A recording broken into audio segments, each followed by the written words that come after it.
กับเขาเธอขอฉันมากไปไหมส่งคนที่รักให้คนอื่นไปฉันทำไม่ไหว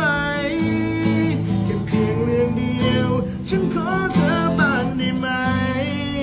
เรื่องเดียวที่ให้ไม่ได้